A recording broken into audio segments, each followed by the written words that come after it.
wrapping can take a simple piece of wire to a really elegant place. You sometimes don't even need beads to make a beautiful accessory to wear every day.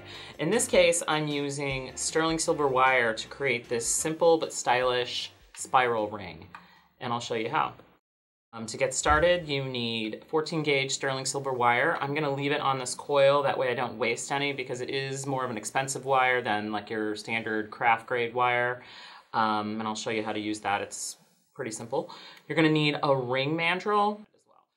Rubber mallet comes in very handy to set your design when you're finished. And then always when I'm working with wire, I use my flush cutters and my chain nose pliers. We're gonna add the handheld drill into the mix with the cup burr drill bit, and I'll show you how to use that as we go. That helps finish off the ends of your wire so that you don't have any super sharp pieces.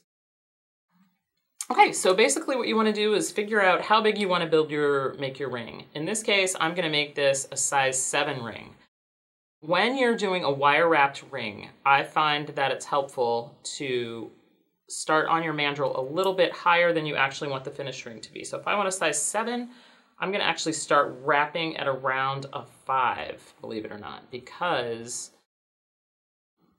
it's just tough to wrap it as tight as you want right away. So you kind of, if you start here, then you end up where you want to be. Okay, so as you can see, you get a little bit of a gap here around the mandrel. That's totally normal. It's just tough to take all that space out, which is why I start higher. I'm going to wrap it around 2 full times, leaving about 1.5 inches of tail here. Now, like I said, you got 1.5 inches of tail here, and we want about the same on this other side.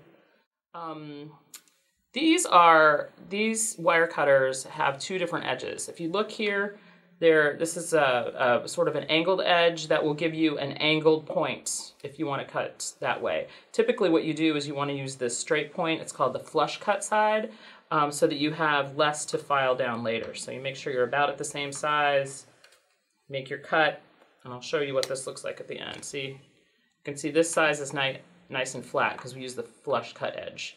The other side has a point here on it. It's a little bit sharper. That whatever we make out of this next, we'll want to file that edge down too. Now you're going to take your tails.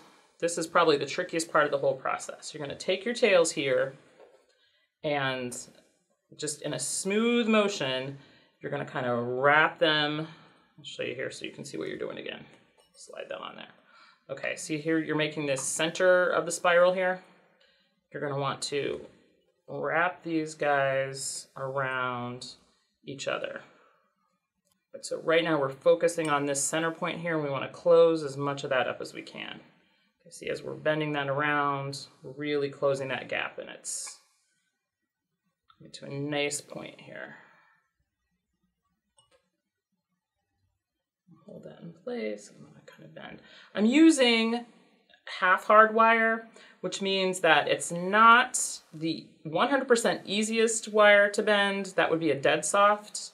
So this has been work hardened already before I purchased it, and that holds its shape a little bit better with less hammering on the end. All right, so we have sort of a spiral galaxy version working here. It looks like it's kind of a elongated oval. Now, once you get to the end here, you notice we have those little sharp ends like we talked about. You ideally will use what's called a wire rounder or a cup burr to get rid of those edges, and we just round it right off. You can buy a manual cup burr where it it has wooden handle, and then it just has this little sort of a cup attachment here, and you can just manually do that as much as you want. I tend to take the technological approach, and I use my handheld item to do this. So excuse the noise, but I will show you how easy this is to do, and you will probably never buy a manual wire rounder again. So turn it on. You can see that those sharp edges are just coming right off. Kind of feel it as you go. It does heat the wire up just a little bit, so give yourself a break so you don't burn yourself. But you can tell I'm just got my hand on here. It's not enough to actually, not hot enough yet to burn me, but the longer you leave it on here.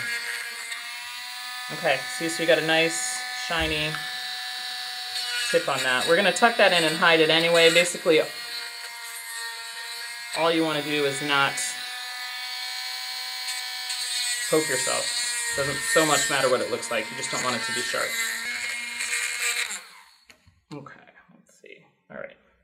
Okay, now I'm going to temporarily take this off here, and then we're going to go ahead and hide these tails under here, under the ring itself.